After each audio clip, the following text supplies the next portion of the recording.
Michael, as always, the little French sentence that says I'm honestly not even trying to laugh.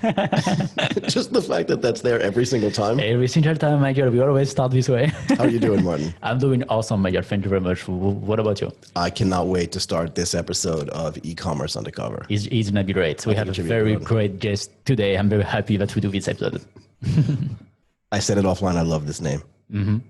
Let's welcome. You do? Yeah, she's already laughing at me. Let's welcome Amy Reed. Yeah. Yeah. Welcome, Amy. The CEO and the founder of Techsembly. Mm-hmm. I think Amy's good with names too, because Techsembly, I love this name. It sounds very good.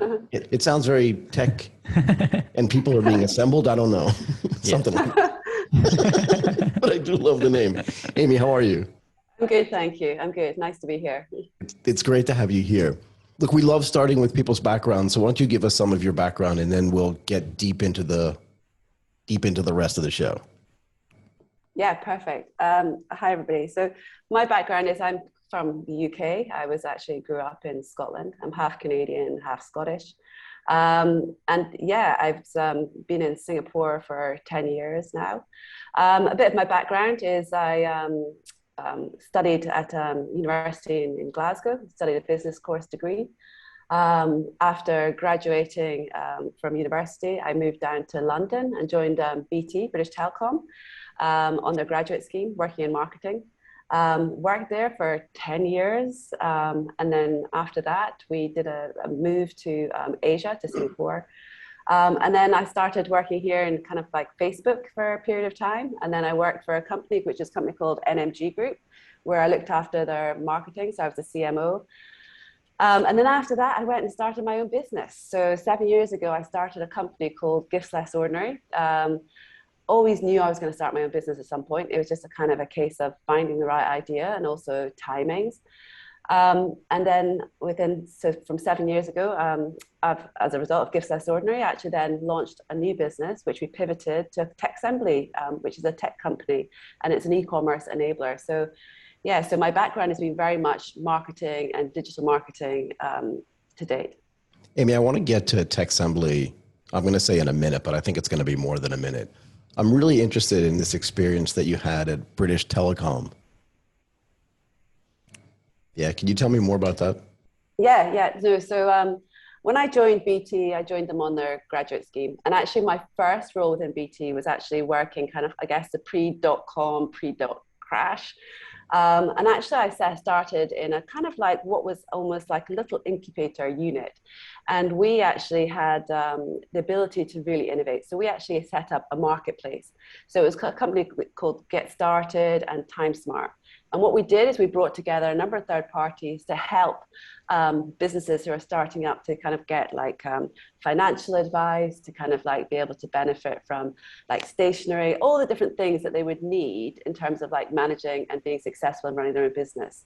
So I was actually helped bring in all the third parties. So that was kind of like my key role. And then obviously, of course, we kind of like realized at that point that we didn't have broadband. Dial-up was so slow. Anybody trying to order online, which is a pure type, it took you about 30 seconds for like one page to even load, if not longer. And at that point, then we realized that this wasn't the market for us. And obviously after the dot-com crash, I was actually responsible for actually closing down that unit, which was, oh, no. Yeah, I know. It was to be honest, those years were one of the best years of my life because I think, not up to date at BT. And the reason being is because we were just able to really innovate, to do something very, very different. So the concept was right, but the timing wasn't. Can I ask this though? Was BT so ahead of its time, right? Was it so innovative? In other words, did you walk into an environment where they were just like, go for it, just start innovating? Or was this almost like a skunkworks group off to the side, like the Macintosh was inside of Apple? Like how did that play out? Yeah, it was a completely different group. It was a group set off, and that was kind of like, we had our own department. So we were able to act like a startup, which is very, very rare, particularly in a company like BT, when you kind of have different layers, different kind of like politics. And we were able to innovate, and we had that freedom for about 2 years. And at those times, it was a really great team, great environment. I think, as I was saying, those first couple of years were brilliant. We kind of like worked hard, play hard, but we had the ability to do what we wanted and just kind of like to innovate. So I remember when I joined Morgan Stanley in Tokyo, and actually, frankly, Morgan Stanley in New York, and I'm well older than you, but it was all like building into growth for me, right? So we never had this fear that anything was going to shut down. And frankly, we didn't know until like 2007 that anything bad could happen. But you had this right at the beginning of your career, close to the beginning of your career, when you were still trying to figure out like corporate life to a certain extent. What was that experience like going through shutting something down? Very hard, very frustrating, but it was also the right thing to do. Yeah. So what I had to do was do an analysis in terms of like, what's working and what's not working. And there was a lot of resource set aside for kind of like focusing purely on this business units, and really good resource, very good employees, very good people. So it was frustrating because it was our little baby. And then when you have to make that decision to say, look, this is not going to work, and this is not where the business should focus at this stage, that was a tricky one. Right. But fortunately, everybody kind of like moved on to different roles and were able to innovate in different departments. But yeah, it's a great learning stage from as a first role in a corporate. It's a great place to be. And I think that gave me a taste of kind of like entrepreneurship, because we really did have like a very, very good working environment. And there was, it probably was, it was, it was fun. It was great to be able to have that freedom to innovate. Did you worry at that time that that was going to make other potential opportunities internally disappear, that you and your team may be associated with that thing failed, so we can't give new things to this team because it may fail as well? Do you know what I mean? Did you have that fear? Not really, because I think in terms of that process, we learned so much, like the learnings in that, and like, the ability to have that freedom and to learn from your mistakes. We had a great product. It was just purely the wrong timings. Yeah. And I think you take that learnings, and it's, and you can kind of like then adapt it into different roles across the company. Unfortunately, BT was such a big company, and working in the marketing team, you had the opportunity to just kind of like move on. So every 2 years, typically, you would move on to different roles within the business. And what was the next thing you did at BT? So the next thing I did at BT, I then worked on a company. I worked on BT Answer, which was called 1571. So I actually, I guess I had a time in the organization where I was on a graduate scheme, and I kind of like, I think I got promoted off the graduate scheme within 6 months. So I think I was one of the earliest people to get promoted. Wow. From a graduate scheme at that stage. And then I kind of like quickly went through and I had a couple other promotions, and I was looking at kind of like what the next role to do was. And I should have had, I was working in a company, in a role that was all about kind of like bringing in customer data, innovations. And I went for an interview, and of course I went for an interview, and I didn't get the role, the promotion that I should have got, which was frustrating. But it was actually a female HR advisor said at the time, you're progressing too fast, and you're actually, yeah, and you're going to hit a wall, you're going to have a breakdown. And I said, but how can somebody make that decision based on your without behalf? me? Without me. Yeah. Yeah. And other people had got their promotion who were, I guess a couple of years older, but also kind of like a male. And, it frustrated me deeply. Kind of like a male? Kind of like a male, yeah, but he was a male. But anyway, it frustrated me deeply because I knew that I should have had that promotion. And it felt like a huge injustice to not have it. So I think at that point I was looking for jobs outside, externally, and they recognized that, and they said, look, you can go and have a job anywhere across business and marketing. Choose which team you want to work on. Right. So there were all the kind of like the winning teams. This was seen as the cool products and everything else. And I remember going around and speaking to different teams. And then I found this team, and it was, I loved the guy who was leading it. He was a complete maverick. He was kind of like, had a great technology idea. There was just 2 people within the team, and it was basically with offering free messaging to the UK. So it was where you could dial in, you can have, then it would say, welcome to BT Answer. It's a free messaging machine. And it got like no kind of like backing or commitment from the board. Primarily, we did a trial in Scotland, and the trial didn't work at that point in time. And of course, knowing Scots, because I am Scottish, nobody believes anything's for free there. We want to know what the answer is, kind of like why, so that was kind of like was very interesting. That was where they were at, and they were going to stop this product. So I said, look, I want to go in and kind of like lead the marketing, which I did. And then I said, look, just give us 3 months to try and work this product out. And let's just give me 3 months. I really believe in it. And I believed in the team. I believed in the people. And the technology was amazing, but we changed it. So I changed the branding to be 1571. We did a huge campaign with children in need. BT already generates like £1 million they donate to charity and children in need every year, but we never publicize or publicize that message. So right. I created a program where it's like every time you sign up, we give a pound to children in need up to £1 million, and it was a huge successful campaign.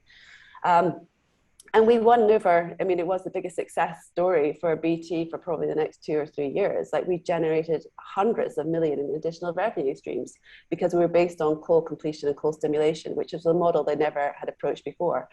And I loved it because that was the team that was kind of like, they weren't going to go ahead with it. They were going to, nobody was interested in it. But of course, once it's a success, everybody's interested. Everybody took credit for it. Yeah, it was everybody else's idea. Where was that wall you were supposed to run into? It was everywhere. Yeah, I know exactly, right? That's it. But I took a step back in that role in terms of, I guess, the level I should have been at that point. But then, of course, I got promoted to manage the marketing and run everything within that from the commercial side.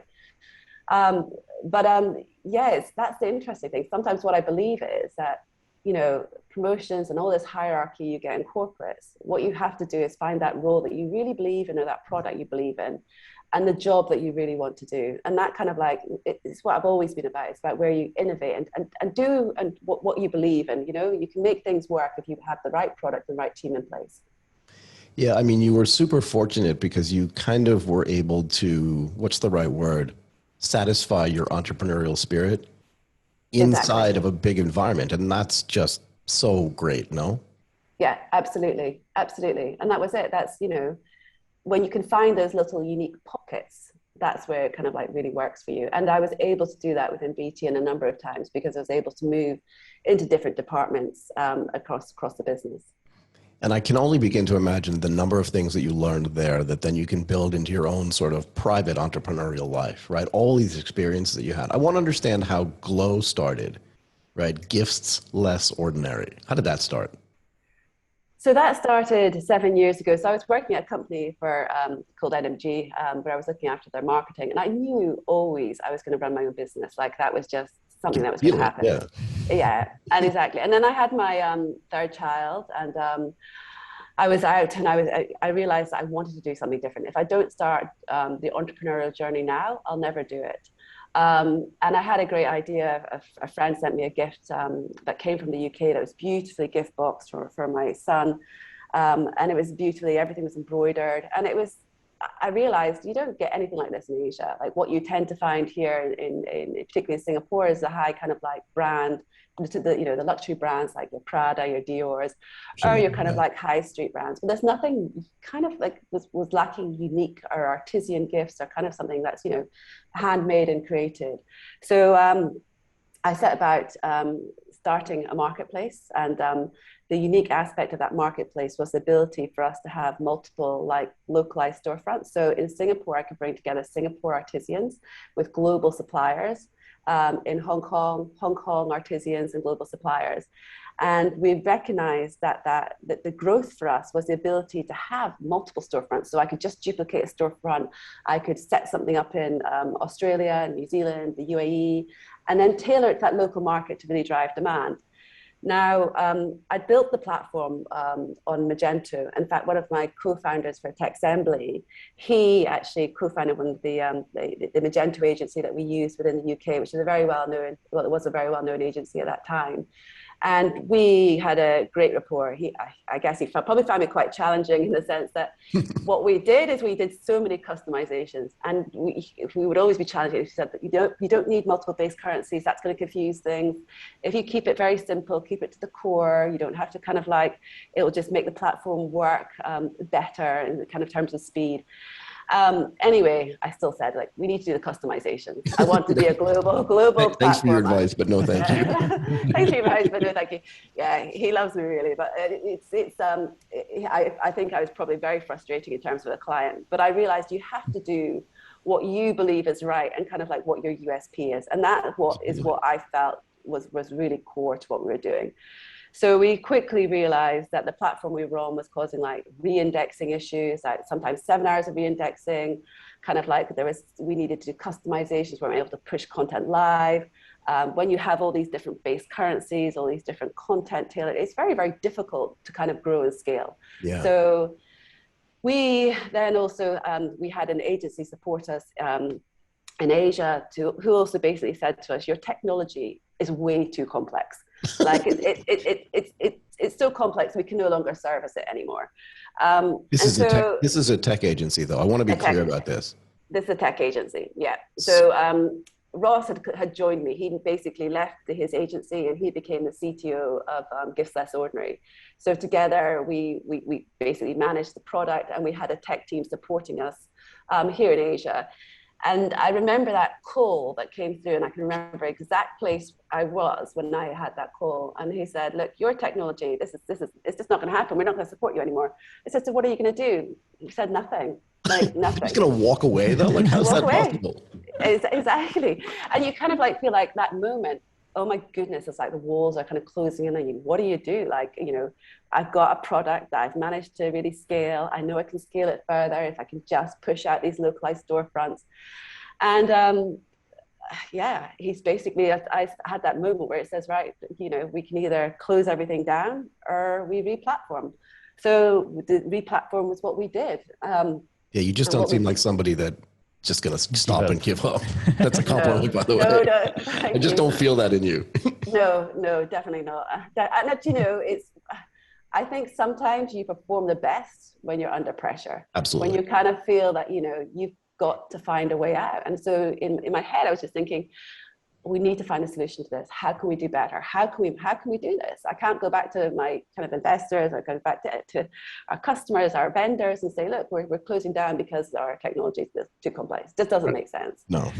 So we looked at all the different platforms that are out there. We looked at like Shopify, the eCommerce, everybody else. And their whole focus is kind of like a lot on standardization. I know they talk a lot about kind of like localization, but really it is a standardized solution. And, you know, there's obviously doing a lot of innovations and enhancements to that, but everybody recognizes if you are global, you may be global, but you need to localize to the needs of the markets. And in each market that you're in, particularly in Asia, we might be geographically close, but culturally could be more different. Yeah. And so, yeah. I want to point out, though, that there's this fallacy that localization is really just like changing the language. Right? Just It has to be in Bahasa Indonesia, or it has to be in Hangul in Korea, or just translate it to Japanese. And I know this from years, like I said, of working in Morgan Stanley and developing software and trading systems across the globe. You can put Japanese labels on it because I was in Japan, but it could actually get super confusing because culturally the terminology is really different, right? And the way people use technology is really different. Sorry, go ahead. I want to hear from you, like these struggles about localization as well.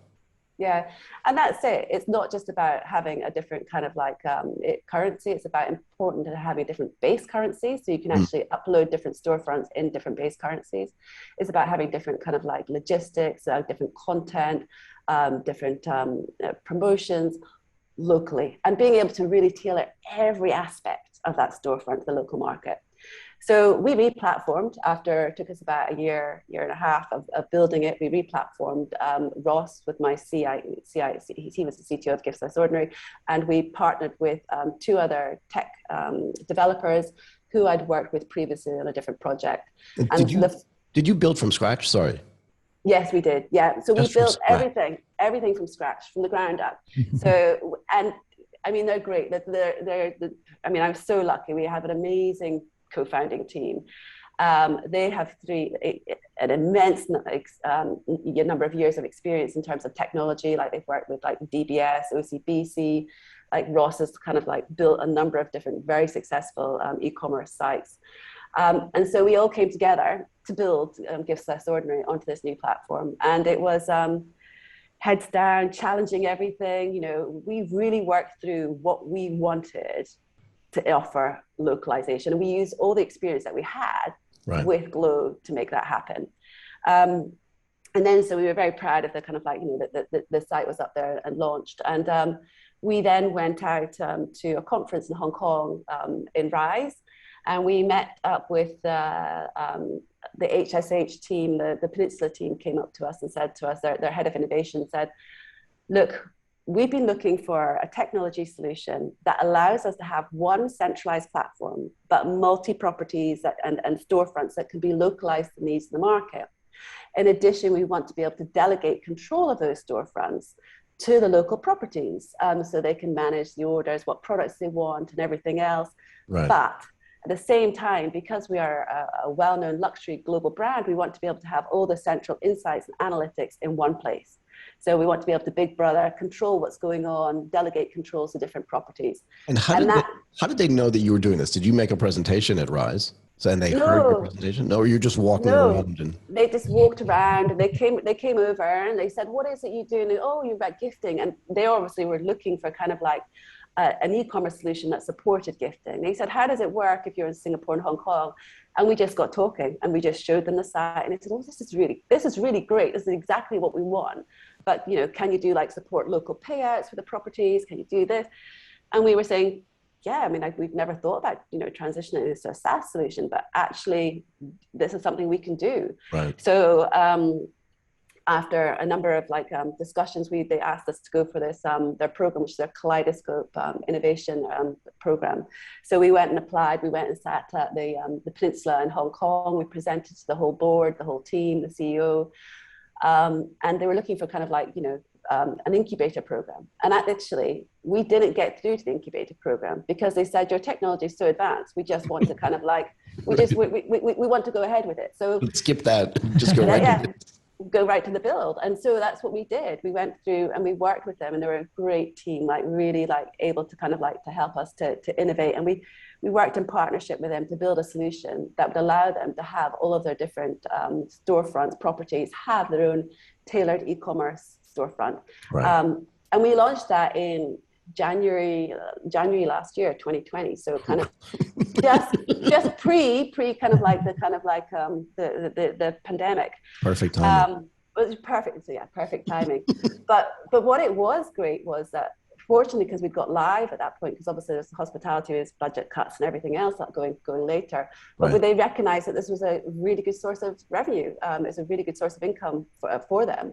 And we were able to, because we're so agile, we were able to kind of like really innovate for that product. So we were able to say, they said, you know, Valentine's Day wasn't coming in Paris. Can you support F&B?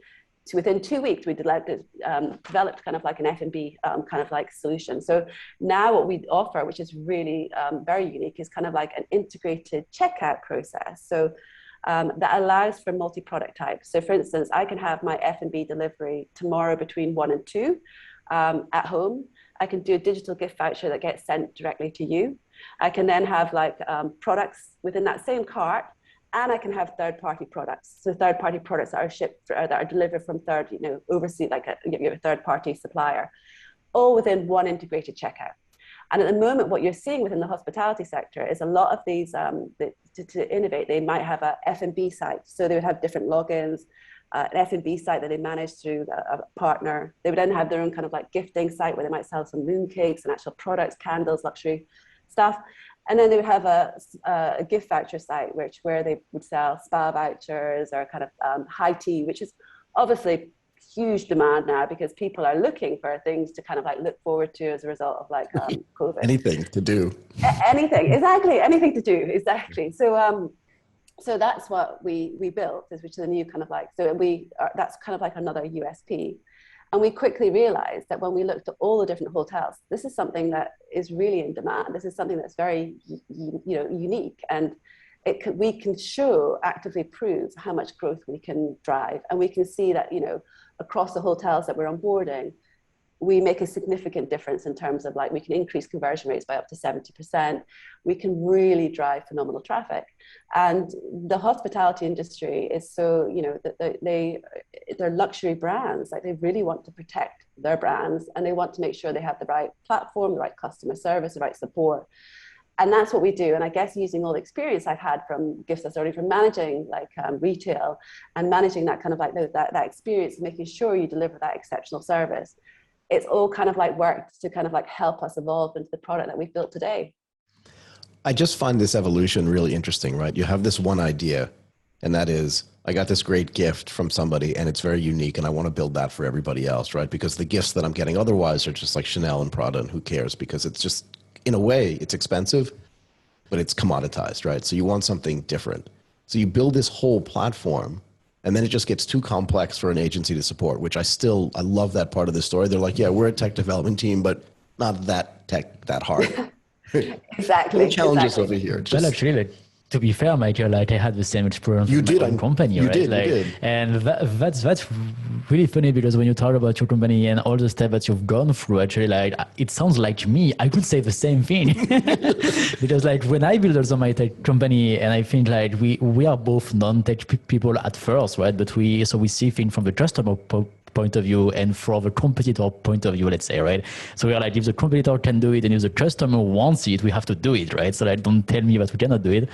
And yeah, so like I was kind of in the same situation as you, like trying to find around like who can build it for me, and everybody was like, no, you cannot do that. That's impossible. And then I'm like, but I already started and it's worked. It's working already. And it's working. So yeah, so like, to be fair, I think this is where also you see that there is an opportunity, right? Like kind of like a gap in the market where the people who knows, people who have experience just don't want to do it. It means I don't know what, but like it means that there is a place for us who are ready to do it, and then there must be a market there. So like it worked for me, it worked as well for you. So I think that's like two validation of this idea. Yeah, I mean, and we talk about this all the time, right? You can go in with one idea. Mm-hmm. The best thing that can happen is people can tell you can't do that, because what it means is that it's so hard that nobody else is going to try. Like the difficulty is in a way the moat around your business, right? You saw this in your multi-site stuff. They're like, oh, nobody can do that. Okay, but I've already did it. I just want to do it again faster or whatever. Bigger, that's it. And it's the same kind of thing. But you also iterated from, and I don't want to say that the hospitality business isn't e-commerce. It's just not the e-commerce that people think about, right? They think about, there's a doll, I want to buy that doll and give it to my son. And there's a good and that's given, right? That's it. But anything that happens online that requires some sort of transactional value is e-commerce. Is that fair? Exactly. Yes. Yeah. Yeah, sorry. But I think that's very interesting because when you think about hospitality during the pandemic, everybody think about hotels are closed, like loss of revenues, no more tourists and all of that stuff, right? Like, I don't think a lot of people think about hospitality, going into e-commerce, adding new line of businesses and products and starting to sell over kind of stuff and having that to work, right? So like, you started that, you told me like, you said January 2020. So during like this almost 2 years of doing that, have you seen like this idea really helping the hospitality business during the pandemic? Have you seen like a very, very huge difference?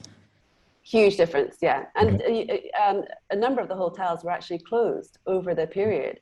So what they were able to do was, this was kind of like the primary source of like revenue to be generated. So there's, it kind of like helps support like the experience. As I say, people are desperate for things to look forward to.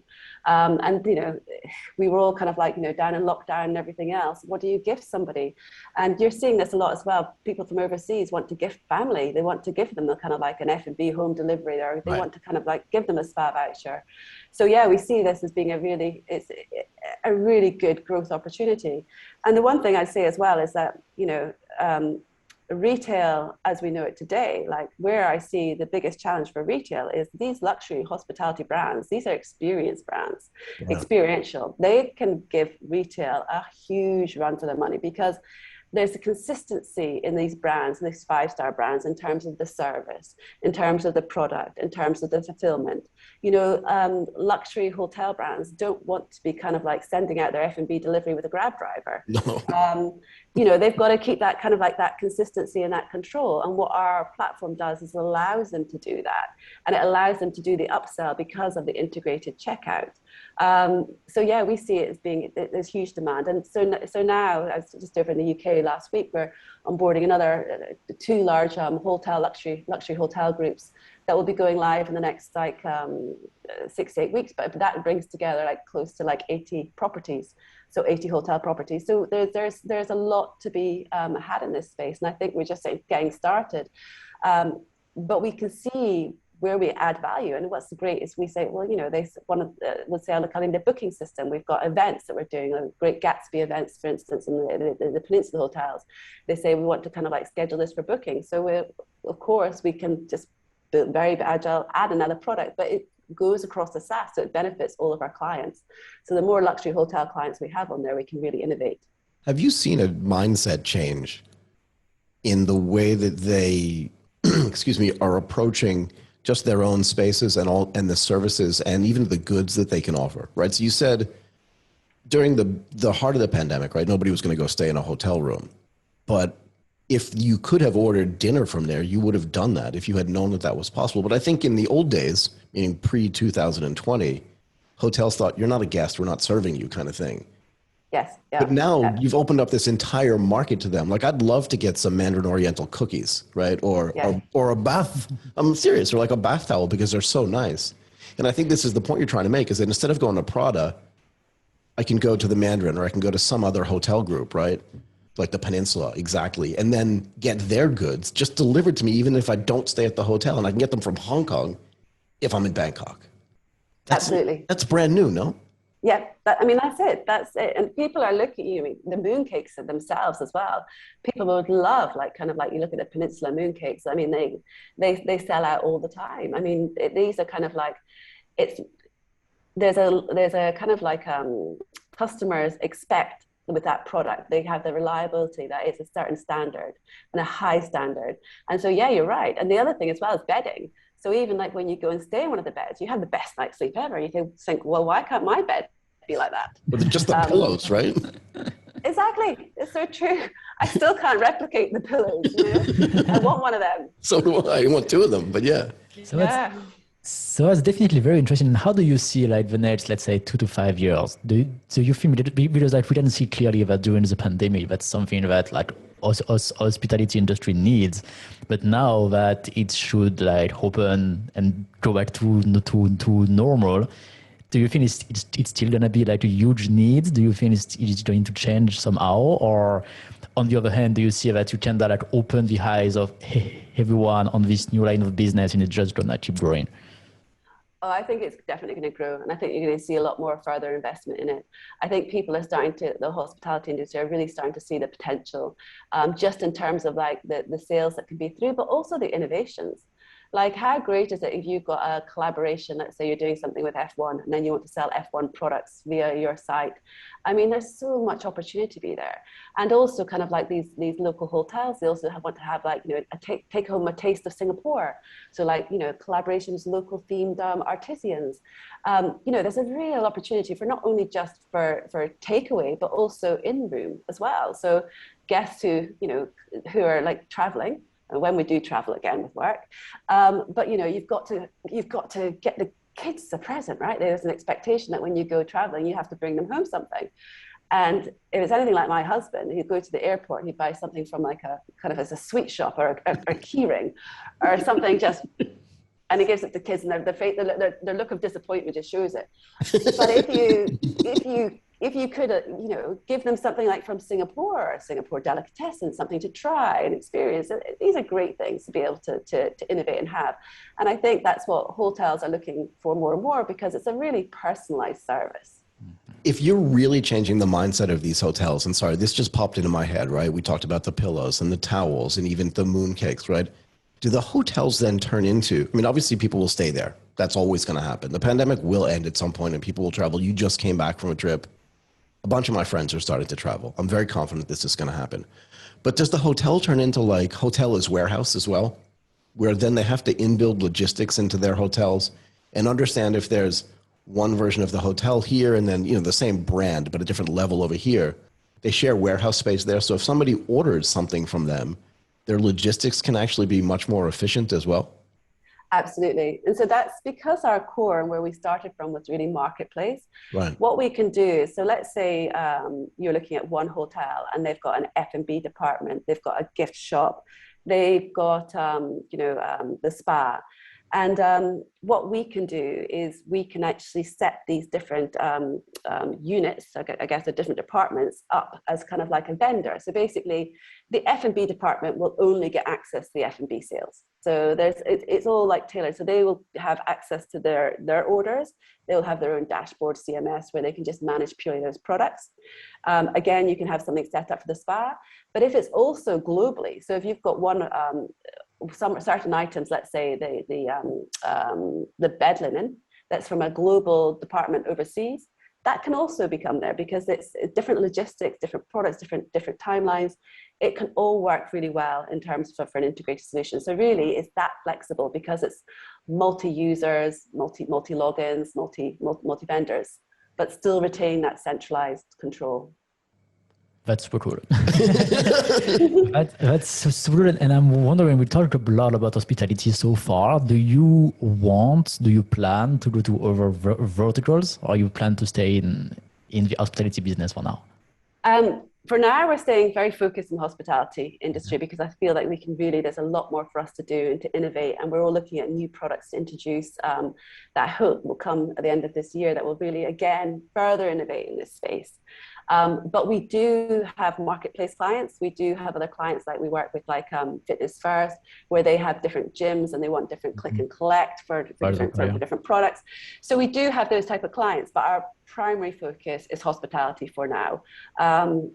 That's not to say going forward in the future, we will be able to expand this out into different areas because the technology is already built for that. And we actually have a self-serve solution that we've already built and fully tested, but we just haven't rolled out yet, which is purely on marketplace.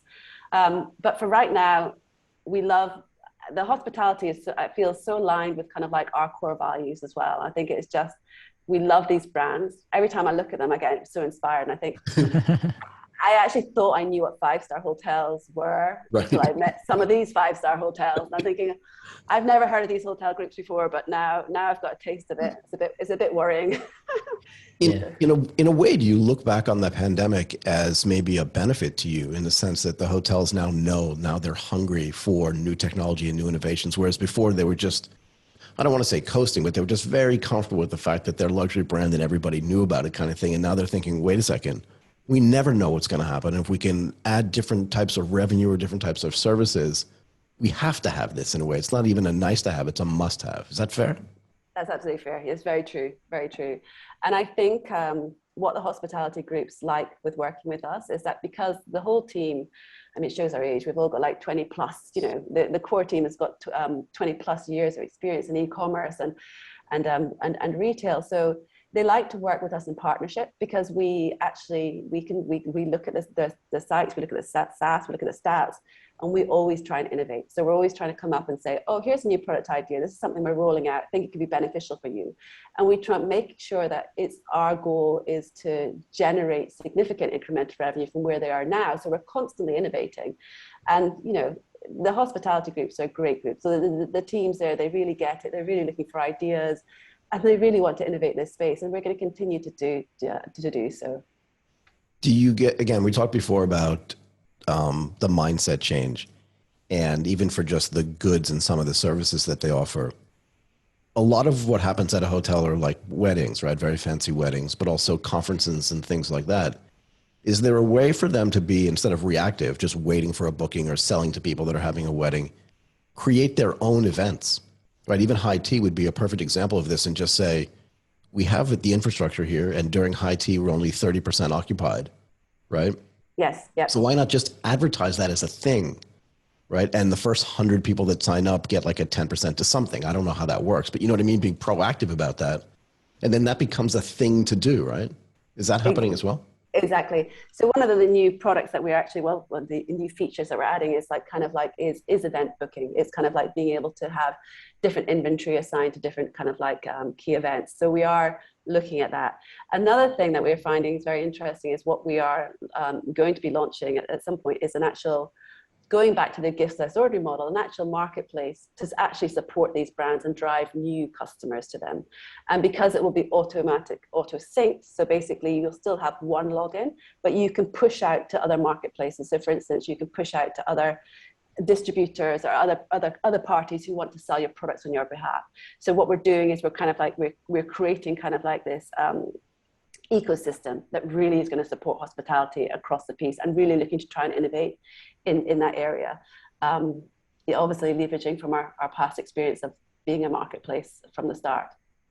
Are you mentioning third party like Booking.com or Agoda or this type of third party, or complete other kind of third party we can sell the hospitality stuff?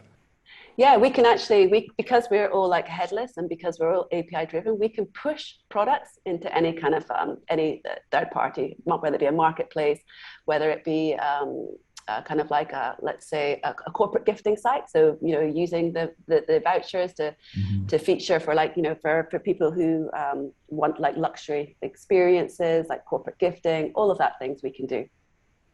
That's cool. As you onboard more and more properties in the hospitality space, you're going to start to gather a ton of data. Yes, Is there a data strategy here too? And do you build out your own data science team, your own ML ops? Like, how does that work?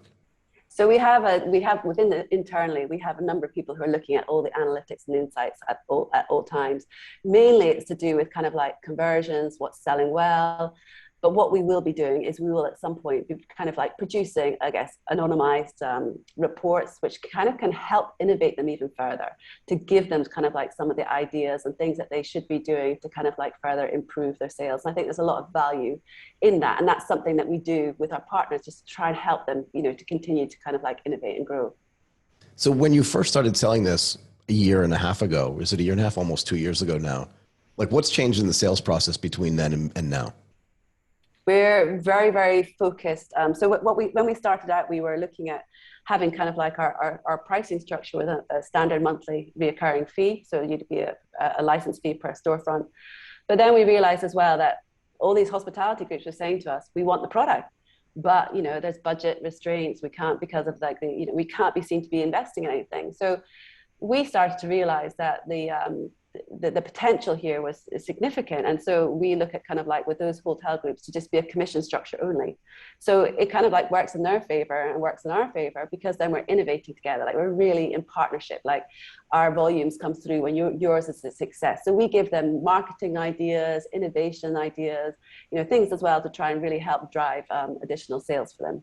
I always feel like successful entrepreneurs are basically taking all of this stuff that they've learned throughout their whole lives and kind of dropping it all down to the bottom of the funnel. I mean, you just said marketing ideas. And I feel like this is something you were doing when you first started at British Telecom.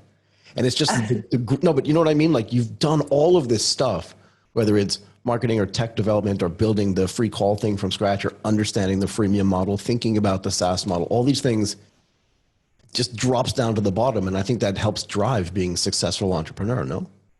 Yeah, absolutely. You have to learn. You have to think on your feet. You have to be able to kind of like pivot where necessary. And you have to be kind of like very focused on kind of like what's working. So, you know, everybody always says it's the end result you're after, but actually it's the journey that's part of it. The journey is the more fun. That's kind of like where you know, I feel like some people say you can do an MBA, but you can learn so much more than, you know, setting up your own business, and any MBA will ever teach you. I could not agree with you more. I feel like I've had an MBA in insurance because I do this InsurTech podcast over the past couple of years. I didn't know anything about it, and now I feel like I know more. Let's just say more. Not a lot, but definitely more. Did you have a sense of dread as the pandemic just lengthened? Do you know what I mean? Because in the context of the building, you're excited about that, but is there a sense of dread? Like, is this thing ever going to be over? When are we going to come out of this? Yeah, I mean, from a personal perspective as well, there was obviously that sense of dread. But when we first started selling into the hospitality groups, there was obviously a reluctance. I think there was at the start, they were scared. Everyone was trying to work out what to do. The last thing they wanted to do was talk about new products and features. But now that's all very much changed. Like, we're seeing a huge change in that kind of like that mentality. They've got it. They kind of like, they want to do this. They're, you know, the finance are now starting to give them the backing and the support to do it. it's great because with COVID, and I guess it's being prolonged, is they're very keen to get this up and running, because once COVID's over, they can see it even scale even further. Well, that's the thing, right? Because this is the point that I was trying to make earlier, right? Is that when it is over, this thing should explode, right? Because everyone's just at every level of the travel pyramid, whether it's the $30 a night hotel or the $1,500 a night, Aman resort, whatever it is, everybody wants to go somewhere. And when it does, this is just going to explode, right? Absolutely. That's it. And yes, sorry, please go ahead. Oh no, I was just going to say, and I think they're much more comfortable, like, kind of like with all the safety protocols and everything else that these the hotels are doing. Everybody wants a piece. Everybody's ready. Everybody really is ready. Super ready. And what I wanted to add is that I think there's a lot of opportunity as well on the concierge side, because there's so many startups, so many companies who launch an app just to drive you from the airport to the hotel. We were limo, for example, and we can like go get your stuff in town for you and all of that kind of stuff. And this is something that you can definitely integrate very easily into your software. Either you build it by yourself or you just use the API to plug in any kind of companies. But I feel like this can also be like a new line of business when people are going to start traveling again, that can be very, very easily implemented pretty fast and add a lot of value to the end customer. So, yeah, I mean, exactly. I was thinking before when you were talking about like the hotels, right? The Peninsula does not want to sell their goods and then have it delivered by Grab. No insult intended to Grab, but just the brands are completely different. So is there a way to build like a white glove logistics provider that you own, you know what I mean? Like Techsembly transportation that then fits in so that whenever you onboard a new hotel, you already own that, the delivery of like some lady or some guy showing up in a tuxedo with the mooncakes kind of thing. It's actually very interesting, because it was something that we discussed with a hotel group a couple of weeks back. There is a demand for that. Because it is, yeah. And it's making sure that you have that level and that quality of service. I think that's something that we would look to try and partner with a logistics provider to kind of like to offer. But there is that definitely opportunity, because we are, as we said before, we can kind of plug into any existing logistics provider out there. But we need to try and find that one that the hotels would support. So often they're using their own fleets. Right. But, there's a huge opportunity there. Yeah, because let's say I want to go out to dinner. I'm not staying at the hotel, but I want to have sort of the fancy car that the hotel has, right? The BMW 7ILE or whatever it is, right? Pick me up, take my wife or take my girlfriend out to dinner somewhere. It could be anywhere, right? I could still pay for that. And it feels like you're getting that Peninsula experience or some fancy hotel experience. And the driver then comes and picks you up and takes you home as well. It's just another way, because those cars are probably just sitting doing nothing when they're not picking people up from the airport, right? So there's a whole bunch of different things you can do. Sorry to give it away to everybody else. No. I'm just thinking those up my head though. Yeah, but you're right. And we can really innovate in this space.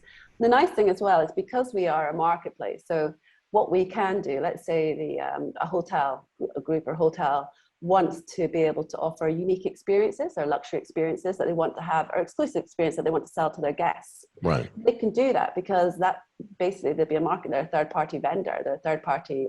They can put sell their products via a dedicated storefront on the site that could be then curated in with the mix. So you can even add, like, for instance, as that event would be, do you want to go to the opera, to theatre tickets tonight? You can purchase it via the site, and then you can add the limo driver to pick you up. Mm-hmm. Easy. It's kind of like, it's all built in there, because we treat these third parties as kind of like vendors. So they have their own dashboard, they have their own CMS. It's a way to kind of like to channel sales. So basically, to pick you up from the hotel at 12 to 1, you're then going to your show at 1 to 2. It's very easy for us to kind of like to configure that. But I love this, because even if you're not staying at the hotel, right? So if the hotel just focuses on the people inside, that's great, right? But if they focus a little bit on people outside, like you're starting to do, again, if I'm going out if it's my anniversary or whatever it is, it's an event that's personal, I go see the opera in the hotel car. And then when the opera's done, I go have drinks at the hotel and maybe have dinner there. And then they take me home, and I've never stayed at the hotel, but the hotel shares all that revenue. Absolutely. Yes, that's exactly. So cool. And so what about making an app to make life much easier to order all of that stuff here? What about just making an app for the end customer, like either one app for each hotel or one app with all the hotels you work with, like really up to you how the end customer want that. And then Michael can order his dinner, his limo, his mooncake, and all of us. I'm already planning things. That you can feel it directly from the. I know, Michael, because I know exactly what's the perfect service for you. I know this is exactly what you want, and I can tell you are. It's excited to have that in Bangkok. Very. So like, is it also like kind of a timeline to make an app for the end users? So at the moment, we aren't looking to make an app, but it is something that we can easily do because we are kind of like that headless. Definitely, we can easily do that. One of the things we are looking to do though is to build like all the luxury 5-star and like the real luxury experiences, help support them and drive additional revenue streams for those businesses by creating a marketplace that we can then push out and use it to select third parties as well. So that's something that's in the pipeline for us. You mean creating your own marketplace and then feed inside the marketplace the product from the hotels and then sell it yourself, right? Exactly. And that's because that's where our core experience is. We know how to, from Gifts Less Ordinary and from other brands I've owned, it's about driving traffic. And so that is something that we can really help and help innovate with as well. Yeah, and these luxury lifestyle brands don't want to be on the same platform as the sort of, I don't want to say like the low-level hotels, but like the 5-star hotels don't want to be on the same platform with the 1-star hotel because it's just noise for people. I'm not looking at a 1-star hotel and then going, oh, I'll just stay at a 5-star hotel. I'm looking for 5 stars, right? So that's where I don't want the rest of it to look at. And I've thought about this a lot, right? It's like a high-end mall that just has Gucci, Chanel, and Prada in it. I don't want to be I don't want to have Kmart there either, right? Because it's just noisy. Exactly. That's it. And it has to be very well created and all very focused on just purely on the luxury side of things. So, that's kind of like what we want to kind of like help them support. And that's what people want. They don't want to buy the 1-star experience, that's kind of like, they want the top, and it's particularly for gifting as well, right? Don't give me a 1-star, give me a 5-star. Exactly.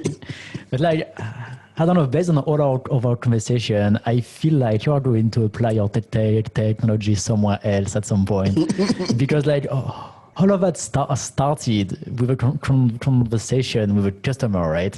Like actually not a customer, more like potential customers who kind of knew what you wanted and you were doing something else and you discussed and you're pivoting to do that, and now you see that there's a huge market for that, which was not the original idea. So why not just have another conversation in 6 months with another potential customer who stayed into one of the hotel that like helped by Techsembly, and we say this is awesome and I can apply that to my business. It's definitely gonna happen. Same thing. That's definitely gonna happen. I'm pretty sure that you are going to say, yeah, why not? Yeah, I mean, you're right. The thing is, at the moment with the hospitality, and the reason we've stayed focused is because for us, it's so we've got all the core features built. They're already ready.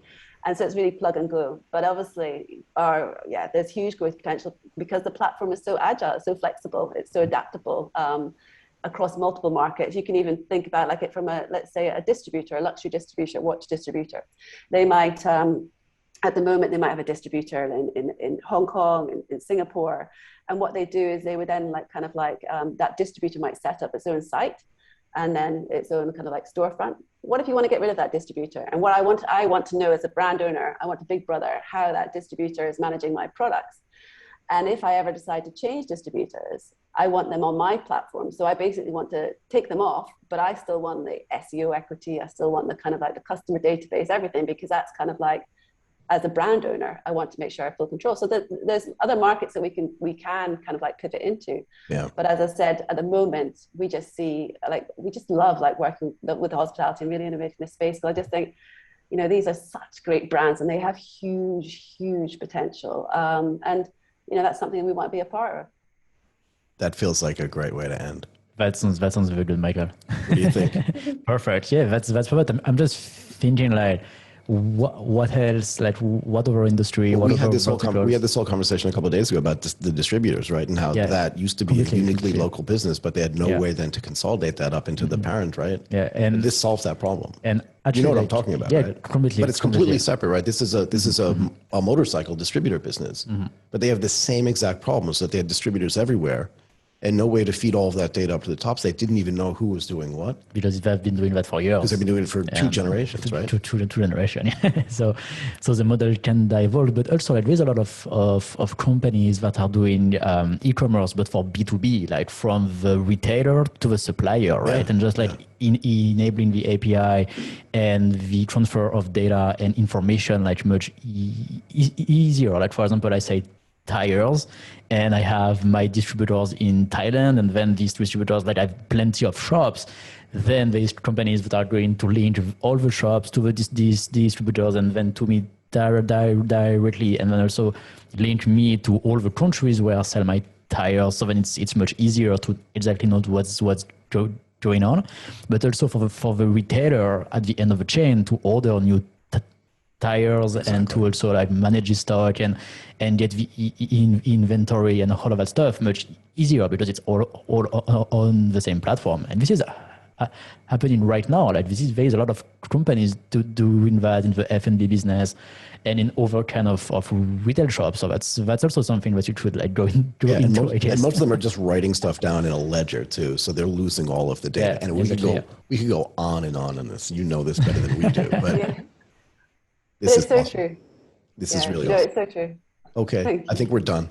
Amy, thank you so much for coming on and doing this today. CEO and founder of Techsembly. Awesome. Thank you very much, Amy. Thank you. It's lovely speaking to you. Thank you very much.